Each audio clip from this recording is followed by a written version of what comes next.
रामपुर गांव में दो भाई रहते थे। रामू और श्यामू दोनों किसान थे और अपने पुश्तैनी खेतों में मेहनत से काम करते थे।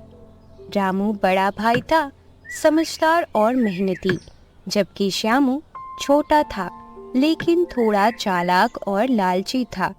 रामू के परिवार में उसकी पत्नी हेमा और बेटी स्वाति रहते थे। वहीं श्यामू के परिवार में वो और उसकी पत्नी मालती रहते थे। उनके माता पिता ने जब आखिरी सांसें ली थी तो उन्हें बराबर की जमीन और संपत्ति देकर चले गए थे। पर श्यामू हमेशा अपनी किस्मत को कोसता रहता कि उसे ज्यादा संपत्ति क्यों नहीं मिली। ए जी, क्या हुआ? ऐसे चुपचाप से क्यों बैठे हो? अरे मालती, अब क्या बताऊं? तुम्हें तो पता है ना, जमीन के बंटवारे के समय जितनी जमीन हमारे हिस्से में आई है वो तो कितनी कम है। अब इतने से क्या होगा? लेकिन बंटवारा तो दो समान हिस्सों में ही हुआ था ना, तो बड़े भैया को भी इतनी ही जमीन मिली है। फिर आप? हाँ, पता है कि उन्हें भी इतनी ही जमीन मिली है, लेकिन उनको सोचना चाहिए ना, मैं तो छोटा हूँ, ऊपर से हमारा परिवार भी अब आगे बढ़ रहा है, तो उसमें और अधिक पैसों की ही जरूरत होगी। उनका तो अच्छा खासा चल ही रहा है, थोड़ी और जमीन दे देते तो क्या हो जाता। श्यामू की यह बातें सुनकर मालती कुछ नहीं बोल पाई। वो जानती थी कि उसके पति का लालच कभी खत्म नहीं होने वाला। उसने श्यामू को बहुत बार समझाया था, पर वह उसे डांटकर चुप करा देता था। दूसरी तरफ रामू और उसकी पत्नी हेमा दिन रात खेतों में मेहनत किया करते थे। सुनियो जी, इस बार तो हमने समय पर बीज बो दिए हैं और समय से पानी भी मिल रहा है, तो इस बार तो बहुत अच्छी फसल होगी। हाँ, लगता तो यही है। हमने तो अपने हिस्से की मेहनत कर ली है, अब आगे जैसी भगवान की इच्छा।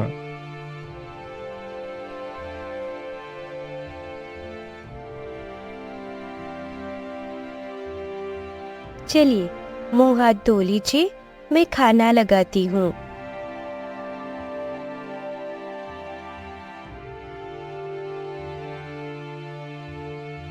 बाबा, मैंने सुना है कि पास के गांव में छोटा सा मेला लगा है, तो क्या आप मुझे मेला घुमाने ले जाओगे? अरे मेरी प्यारी गुड़िया, अभी कुछ महीने पहले ही तो गांव के मेले में गए थे ना, अब इतनी जल्दी फिर से कैसे? अभी रहने देते हैं, अब की बार चलेंगे। हेमा रामू की मजबूरी समझ गई थी कि पैसों की कमी की वजह से वह स्वाति को मेला घुमाने के लिए मना कर रहा है। तभी वह रसोई के डिब्बों से कुछ पैसे निकाल के रामू को दे देती है।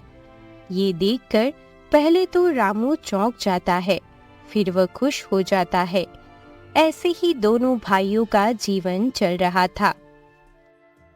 एक दिन गांव में एक व्यापारी आया जो जमीन खरीदने का काम करता था। उसे गांव के लोगों से पता चला कि रामू और श्यामू की जमीन बड़ी उपजाऊ और अच्छी है, तो उसने वह जमीन खरीदने का तय किया। व्यापारी ने दोनों भाइयों से मुलाकात की और कहा, अगर तुम अपनी जमीन बेचने के बारे में सोच रहे हो तो हमें दीजिए, मैं तुम्हें दूसरे व्यापारियों से दोगुनी कीमत दूंगा। बोलो, क्या बोलते हो? हम अपनी जमीन नहीं बेच सकते, यह हमारे माता पिता की दी हुई विरासत है। रामू ने जमीन के लिए मना कर दिया, लेकिन श्यामू ने अंदर ही अंदर लालच को जगह दी।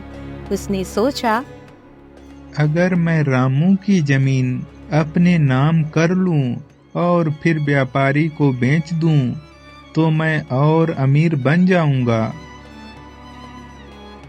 तभी श्यामू ने व्यापारी से कहा कि वो अभी भी जमीन बेचना नहीं चाहता। यह देखकर रामू बहुत खुश होता है, लेकिन श्यामू के दिमाग में कुछ और ही बातें चल रही थी। उसी रात उसने अपने भाई से बात की। भैया, क्यों ना हम लोग साझेदारी में ही खेती का काम करें, इससे हमारी आमदनी बढ़ जाएगी। हाँ भाई, क्यों नहीं, हम मिल बांट कर खेती करेंगे तो अच्छा ही होगा। वैसे भी मैं अकेला कब तक काम करूं, साथ मिलकर खेती करेंगे तो काम का बोझ भी हल्का हो जाएगा। रामू सरल और भरोसेमंद था। उसे श्यामू की बात सही लगी और उसने अपनी जमीन भी श्यामू के हवाले कर दी।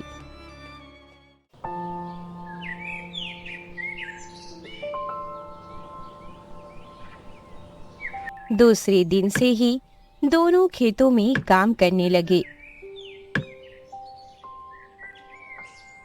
एक दिन श्यामू ने अपने भाई से कहा, भैया, मैं ये सोच रहा था कि अगर आप काम करने के लिए शहर चले जाओ तो कैसा रहेगा।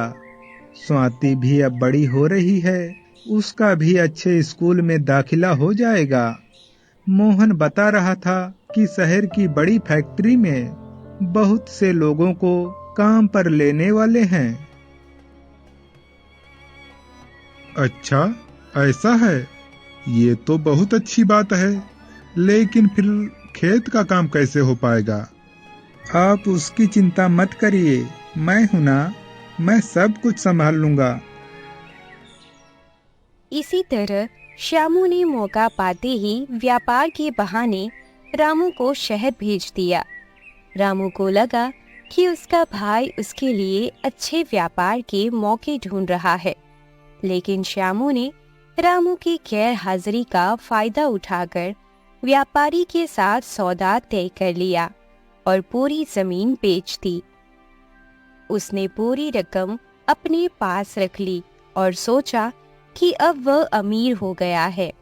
ऐसे ही दिन बीतते गए। हेमा को जब इस बात का पता चला तो वो श्यामू से बात करने गई, लेकिन उसने उसकी एक भी न सुनी। ए जी, ये आपने सही नहीं किया।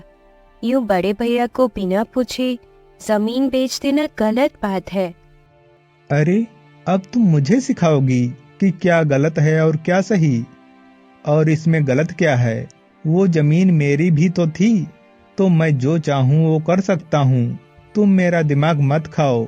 जाओ, मेरे लिए एक कप चाय लेकर आओ।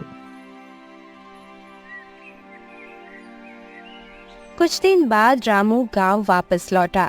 जब रामू वापस लौटा तो उसने देखा कि खेत खाली पड़े हैं। जमीन पर कोई फसल नहीं, कोई हल नहीं। अरे, ये खेत खाली क्यों पड़े हैं? भाई ने अब तक फसल क्यों नहीं लगाई? और खेत में कोई दिख भी नहीं रहा है। सब ठीक तो होगा ना? रामू जल्दी से अपने घर जाता है। तभी पत्नी हेमा उसे सारी बातें बताती है। यह सुनकर रामू को बहुत दुख हुआ और थोड़ा गुस्सा भी आया।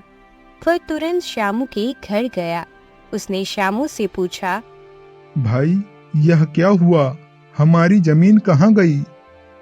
श्यामू ने बड़ी ही चालाकी से जवाब दिया, भैया, मैंने सोचा कि हम व्यापार में ज्यादा कमा सकते हैं, इसलिए मैंने जमीन बेच दी। अब हमारे पास बहुत सारा पैसा है, हम शहर जाकर शानदार जिंदगी जी सकते हैं। अरे भाई, ये तूने क्या किया? मुझे बिना बताए ही जमीन बेच दी। यह जमीन मेरे माँ बाप की दी हुई थी। इसे बेचना धोखा है, ना कि व्यापार। तुमने मुझे धोखा दिया है श्यामू, ये तुमने बहुत गलत किया। इसके लिए मैं तुम्हें कभी माफ नहीं करूंगा।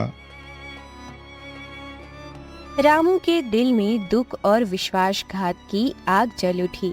तभी श्यामू ने बेपरवाही से कहा, भैया, जमीन अब हमारे किसी काम की नहीं है। वहां पे फसल लगा के भी कितने पैसे कमा लोगे? जमीन बिक गई है, अब पैसा ही पैसा होगा। अब कोई मेहनत करने की जरूरत भी नहीं। पैसा ही इंसान की असली ताकत होती है।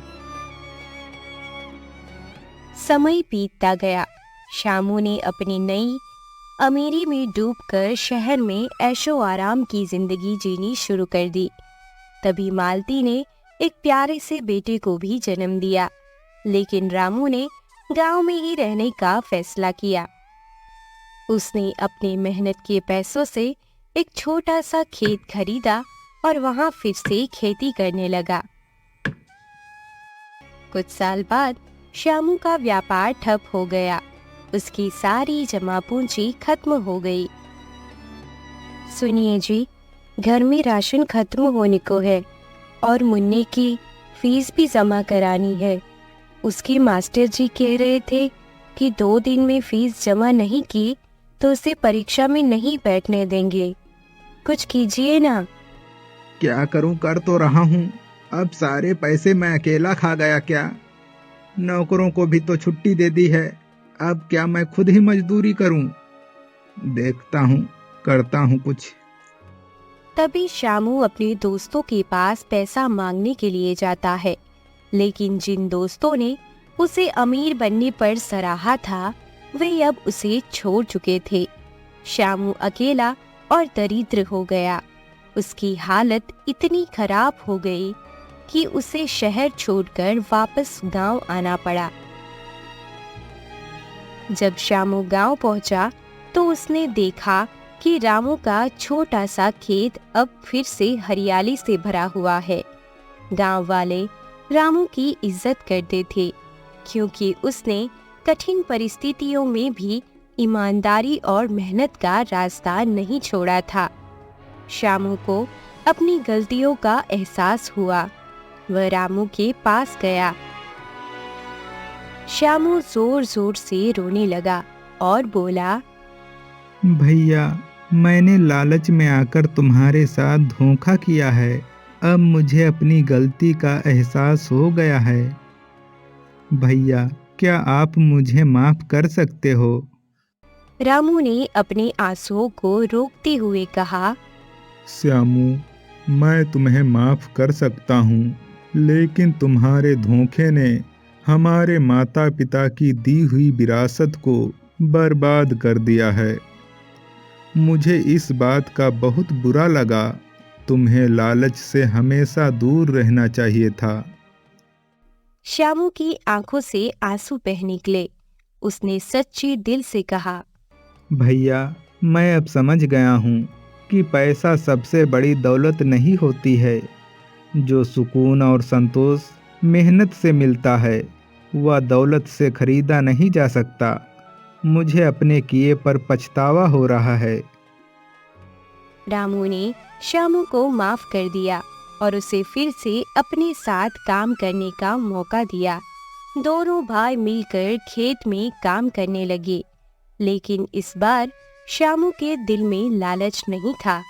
उसने मेहनत और ईमानदारी से अपनी नई जिंदगी शुरू की। इस घटना के बाद श्यामू ने कभी लालच नहीं की। उसने सीखा कि सच्ची खुशी मेहनत और रिश्तों में ही होती है, न कि दौलत के पीछे भागने में। दोनों भाई फिर से एकजुट हो गए और उनकी जिंदगी में खुशहाली लौट आई। कहानी का संदेश यह है कि लालच कभी किसी को सच्ची खुशी नहीं दे सकता, बल्कि सच्ची खुशी मेहनत, ईमानदारी और सच्चे रिश्तों में ही होती है।